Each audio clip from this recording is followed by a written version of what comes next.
আসসালামু আলাইকুম ওয়া রাহমাতুল্লাহি ওয়া বারাকাতুহু। প্রিয় দর্শক, সকলের কাছে প্রিয়চিত এবং পছন্দের মুখ সাংবাদিক মুশফিকুল ফজল আনসারী, যিনি আমেরিকা থেকে ইউরোপ সহ বিভিন্ন জায়গায় এই স্বৈরাচার সরকারের বিরুদ্ধে গত 10 বছর যাবৎ বিদেশে থেকে আন্দোলন চালিয়ে গিয়েছেন।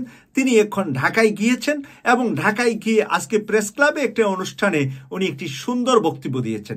বক্তব্যটি এসেছে বাংলাদেশের বেশ কয়েকটি জাতীয় পত্রিকা।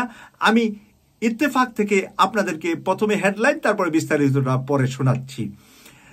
দেশে থেকে যারা প্রতিবাদ জানিয়েছেন তারাই আসল বীর শ্রেষ্ঠ মুশফিক। বাংলাদেশে থেকে যারা রিয়েল প্রতিবাদ করেছেন, এই মাঠের উত্তপ্ত শেখ হাসিনার এই স্বৈরাচারের বিরুদ্ধে কথা বলেছেন, তারাই আসল বীর শ্রেষ্ঠ। আমরা যারা মুশফিক ভাইয়ের সাথে আমরা যারা কথা বলেছি বিদেশে থেকে, তারা হলাম আপনাদের রিয়েল সহযোগী। আপনারাই কিন্তু রিয়েল মাঠে ময়দানে যুদ্ধ করেছেন, যারা জীবন দিয়েছেন, যারা আহত হয়েছেন, যাই পরিবার থেকে যারা বিদায় নিয়েছেন, তারাই জানে এই বিদায়ে তাদের কত বেদনা, কত কষ্টের। প্রিয় দর্শক, যা লিখেছে আজকের ইত্তেফাকে আমি তুলে ধরছি। যারা দেশে থেকে শেখ হাসিনা সরকারের খুন, গুম, নির্যাতনের বিরুদ্ধে প্রতিবাদ জানিয়েছেন, তারাই আসল বীর শ্রেষ্ঠ বলে মন্তব্য করেছেন সাংবাদিক মুশফিক ফজল আনসারী। প্রায় এক দশক নির্বাসনে থাকার পর যুক্তরাষ্ট্র থেকে দেশে ফিরে সম্বর্ধনা অনুষ্ঠানে তিনি একথা বলেন। বিগত সরকারের মানবাধিকার লঙ্ঘনের, নির্বাচনে জালিয়াতি, কর্তৃত্ববাদী শাসন ব্যবস্থার বিরুদ্ধে বিদেশে যারা সোচ্চার ছিলেন তাদের অন্যতম সাংবাদিক মুশফিক দীর্ঘ 9 বছর পর বৃহস্পতিবার 12 সেপ্টেম্বর দেশে ফেরেন। দেশের মাটিতে পা দিয়ে আবেগে আপ্পূর্ণ হয়ে পড়েন। হযরত শাহজালাল আন্তর্জাতিক বিমানবন্দরে তাকে সিজদা দিতে দেখা যায়। আমরাও সিজদা দেওয়া ছবিটা আপনাদেরকে জন্য পোস্ট করেছি।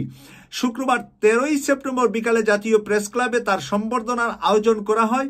সেখানে পুরানো বন্ধু, সহকর্মী, ভক্তদের ফুলের শুভেচ্ছা ও ভালোবাসায় তিনি গ্রহণ করেন।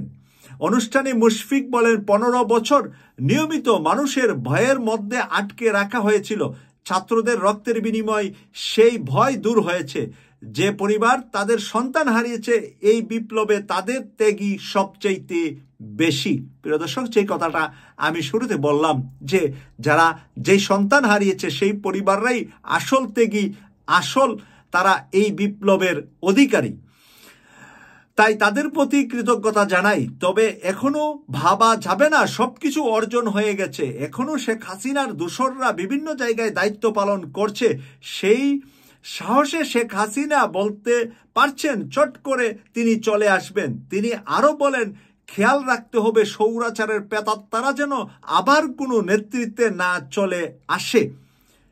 পাশের দেশে বসে এখন সে ষড়যন্ত্র চালাচ্ছে। প্রিয় দর্শক, এর চাইতে বেশি শক্ত কথা আর কি বলবেন মুশফিকুল ফজল আনসারী। তিনি কিন্তু আমাদেরকে বলে দিলেন, ঢাকায় গিয়েও বললেন যে শেখ হাসিনার প্রেতাত্মারা এখনো দেশে আছে, এখনো এই ষড়যন্ত্রের জাল বোনার চেষ্টা করছে। তাই আমরা ঐক্যবদ্ধভাবে থাকতে হবে। অনুষ্ঠানে ছিলেন বিএনপির মহাসচিব মির্জা ফখরুল ইসলাম আলমগীর। মুশফিককে গণতন্ত্রের সত্যিকারের নায়ক উল্লেখ করে তিনি বলেন, মুশফিক আমাদের কাছে, এই দেশের মানুষ ও গণতন্ত্রকামী মানুষের কাছে হিরো হিসাবে থাকবে। জনাব ফখরুল ইসলাম আলমগীর, বিএনপির মহাসচিব সাহেব জনাব মুশফিকুল ফজল আনসারীকে হিরো উপাধি দিয়েছেন। আমরাও বলি আমাদের মুশফিকুল ফজল আনসারী একজন হিরো, প্রবাসী হিরো, এবং প্রবাসে থেকে বাংলাদেশের এই গণতন্ত্র আন্দোলনে উনি জাতিসংঘ এবং ওয়াশিংটন ডিসিতে যেভাবে ভূমিকা পালন করেছেন, সেটা অবশ্যই বাংলাদেশের গণতন্ত্রের জন্য বিশাল বিশাল কাজ করেছেন। আমরা মুশফিকুল ফজল আনসারীর শুভকামনা করছি এবং ভবিষ্যতে বাংলাদেশের জন্য আরো কাজ করবেন এই প্রত্যাশা রাখছি। আমি সৈয়দ মাসুক, লন্ডন থেকে। আল্লাহ হাফেজ।